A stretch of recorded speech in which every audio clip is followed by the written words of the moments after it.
Hi guys, welcome back to my channel Ritvik सती।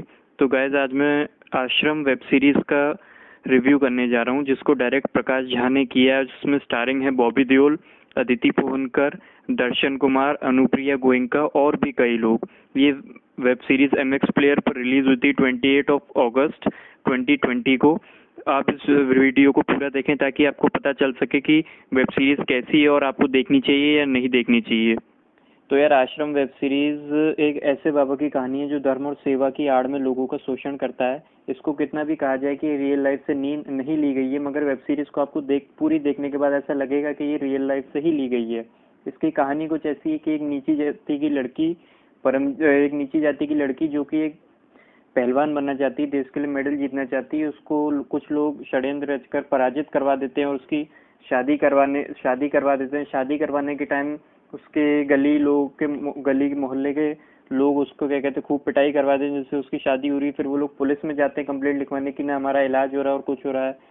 इसी तरीके से कहानी आगे बढ़ती जाती है और वहीं पे बाबा मतलब बॉबी देओल पहली बार आते हैं। वहीं पे से वो सबका ध्यान अपनी तरफ आकर्षित कर लेते हैं और उसी सीन से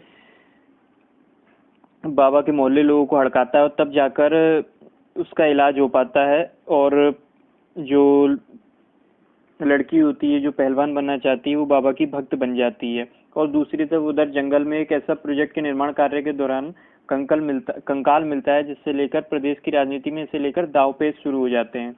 फिर इसी तरीके में कहानी आगे बढ़ती जाती है और बाबा की जिंदगी के कई राज खुलते जाते हैं, जिसी को लेकर ये पूरी कहानी है आश्रम की। और पॉजिटिव्स की बात करें वेब सीरीज की, तो डायरेक्टर और राइटर ने जो इस पर काम किया है, उसमें सिर्फ न धर्म के नाम पर धोखाधड़ी के विषय को उठाया गया है, बल्कि पाखंडी धर्मगुरुओं, अपराध और राजनीति के गठजोड़ को भी प्रमुखता से दिखाया गया है। साथ ही दलित उत्पीड़न के मुद्दे को भी इसमें शामिल किया है। प्रकाश झा की खासियत यह है कि वह समाज और राजनीति में जुड़े मुद्दों को इस तरह से पेश करते हैं कि बात लोगों तक पहुंच भी जाए और व्यवसायिक पहलू भी प्रभावित ना हो। और जो पहला एपिसोड है, वहां से ऐसा लगता है कि कहानी काफी पेस से चल रही है, मगर जैसे सेकंड थर्ड एपिसोड आते आते कहानी ऐसा लगता है थोड़ी स्लो हो गई है। मगर कहीं पे भी ऐसा नहीं लगता है कि कहानी बहुत ज्यादा सुस्त पड़ गई हो। और इतना सब होने के बाद भी कहानी बोर नहीं करती है।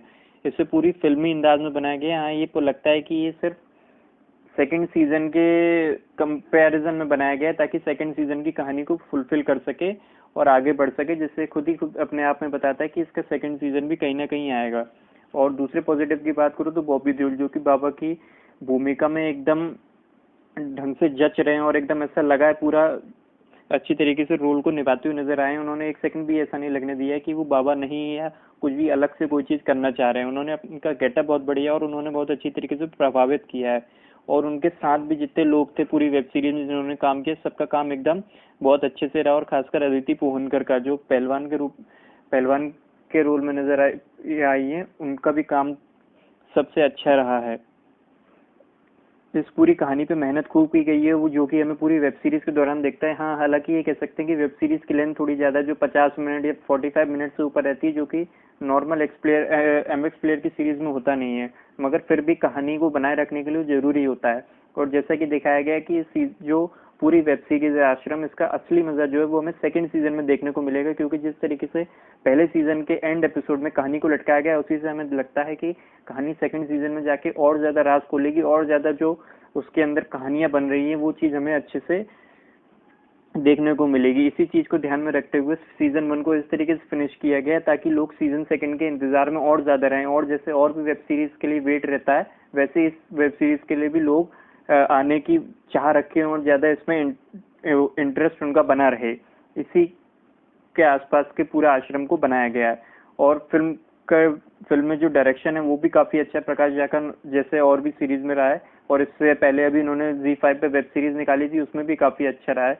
और वैसे इन्होंने इस पे भी काम किया, क्योंकि ये उनका थोड़ा कहीं ना कहीं कंफर्ट जोन है कि ऐसी चीजें वो दिखाने में काफी समर्थ रहते हैं, जैसे हमने उनकी और भी मूवीज में देखा है। और बाकी जो बची कहानी है वो तो हमें सेकंड सीजन आने के बाद ही पता चलेगा। सेकंड सीजन कब आता है, क्या होता है, वो तो बाद में पता चलेगा, जब वो लोग ऑफिशियली अनाउंस करते हैं कि सेकंड सीजन कब आएगा। और उसी के वेट में कहानी है। अगर आपको मेरा रिव्यू पसंद आया तो प्लीज मेरे चैनल को लाइक और सब्सक्राइब करें, और मेरा वीडियो देखने के लिए थैंक यू।